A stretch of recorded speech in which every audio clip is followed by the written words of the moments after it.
একটু হোল্ড কর। যা যা গাড়িতেও রেডি হয়ে নে, বেশি দেরি করিস না ভাই। এই ছেলেটা এইখানে থাকে?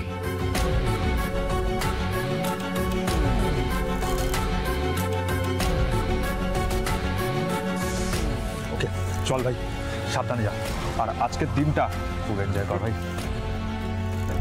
চল চল চল চল যা। কি রে, কার সাথে কথা বলছিস? কি হলো? তার মানে এই ছেলেটা উড়িয়ার ছেলে নয়, ছদ্মবেশে সিংহরায় বাড়িতে গিয়ে ঢোকে। এই ধর, তুই যা বলো তাড়াতাড়ি বলতো, নাহলে ফোন রাখছি আমি। আরে তোর ওই উড়ে বাউনটা। আমি রোশনিকে খুবই ভালোবাসি।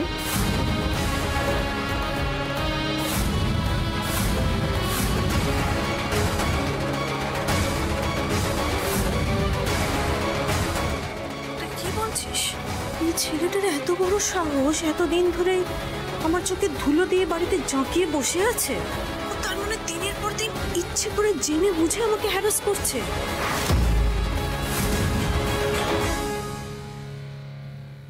Thank you Riyansh. এবার তুই দেখ, এক্ষুনি সবাইকে জানিয়ে ওই ছেলেটাকে লাথি মারতে মারতে বাড়ি থেকে বের না করেছি তো আমার নামও মেহুলি নয়। আরে নো নো নো সেস, সেইভাবে নয়, একটু এলিয়ে ব্যাপারটাকে সামলাতে হবে, বুঝলি তো? তুই আমায় বলছিলিস না যে বাড়িতে ঢোকার একটা অজুহাত চাই, তাহলে এমন কিছু একটা কর যাতে পার্মানেন্টলি আমি সিংহরায় বাড়িতে ঢুকতে পারি।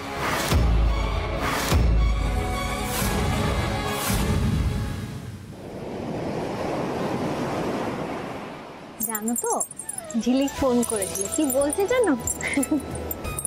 ওই দেখো, আমার কথাই শুনছে না। ঝিলিক বললো কিছু না পেলে এক মুঠো বালি নিয়ে আসতে। আসলে ওরা ভাবছে, ঝিলিকা ঝলমল ভাবছে যে আমি ওদের জন্য কিছু গিফট নিয়ে আসবো, সেটাই কিন্তু আসলে বলতে চাইছে। বাচ্চা দুটো না খুব... তুমি কি সারাক্ষণ ফোনে কুটুর কুটুর করে যাচ্ছ বলো তো? ফোনটা যখন রাখছো তখন এই ম্যানেজারের সাথে কথা বলছো। তুমি তোমার বউকে নিয়ে ঘুরতে এসছো না ম্যানেজারকে নিয়ে ঘুরতে এসছো? শোনো না, তুমি একটা কাজ করো, ফোনটা দাও, ফোনটা দাও, আর দাও না, দাও দাও দাও দাও দাও। আমি করছি না, আমি না ওয়াশরুমে একটা রুমাল ফেলে এসেছি, প্লিজ নিয়ে আসবে। আনছি।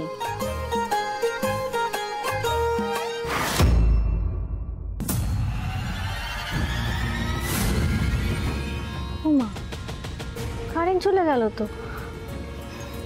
বলছি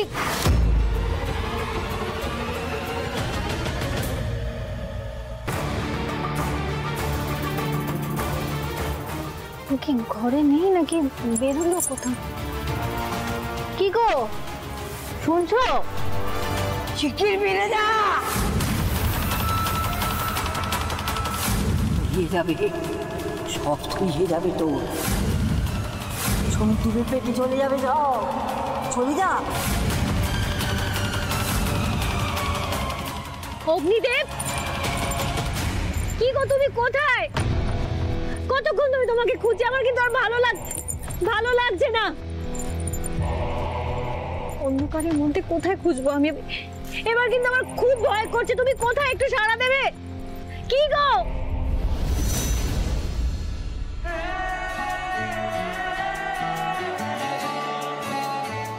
Will you marry me?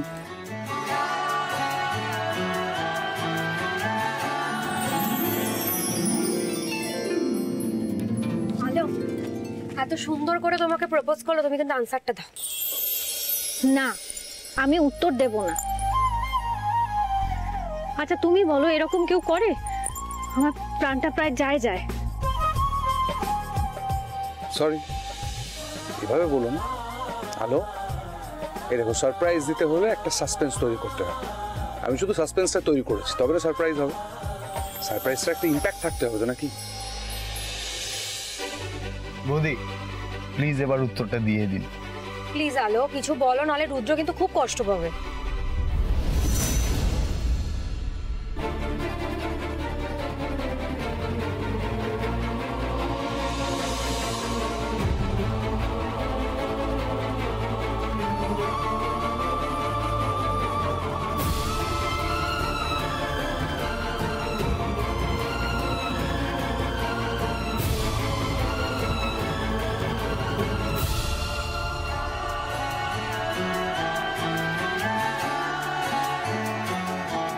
হতে পারি রোদ্দুর, হতে পারি বৃষ্টি, হতে পারি রাস্তা তোমারই জন্যে,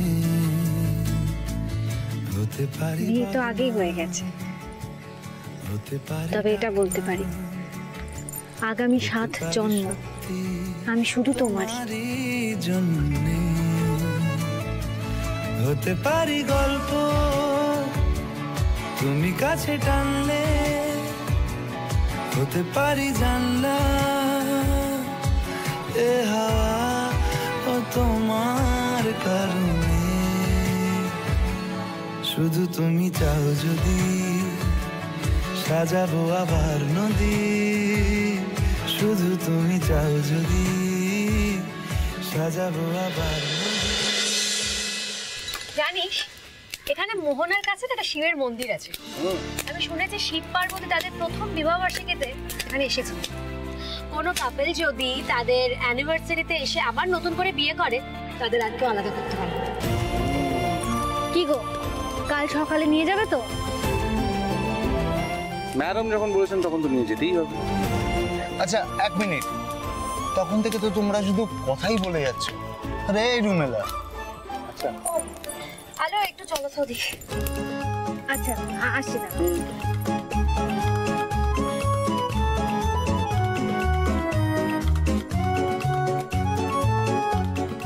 রুদ্র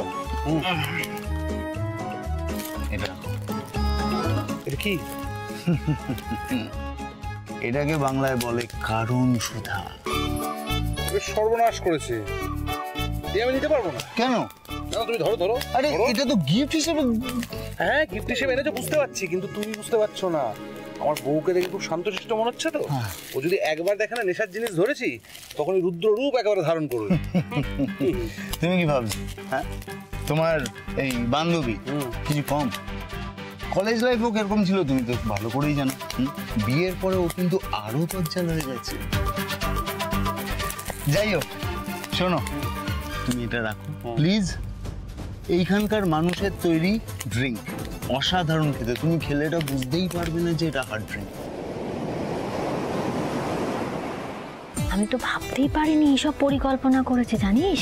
বাবা বৌদি ভাই, না মানে দা ভাই রোমান্টিক আমি জানতাম, কিন্তু এতটা রোমান্টিক সেটা জানতাম না। তারপর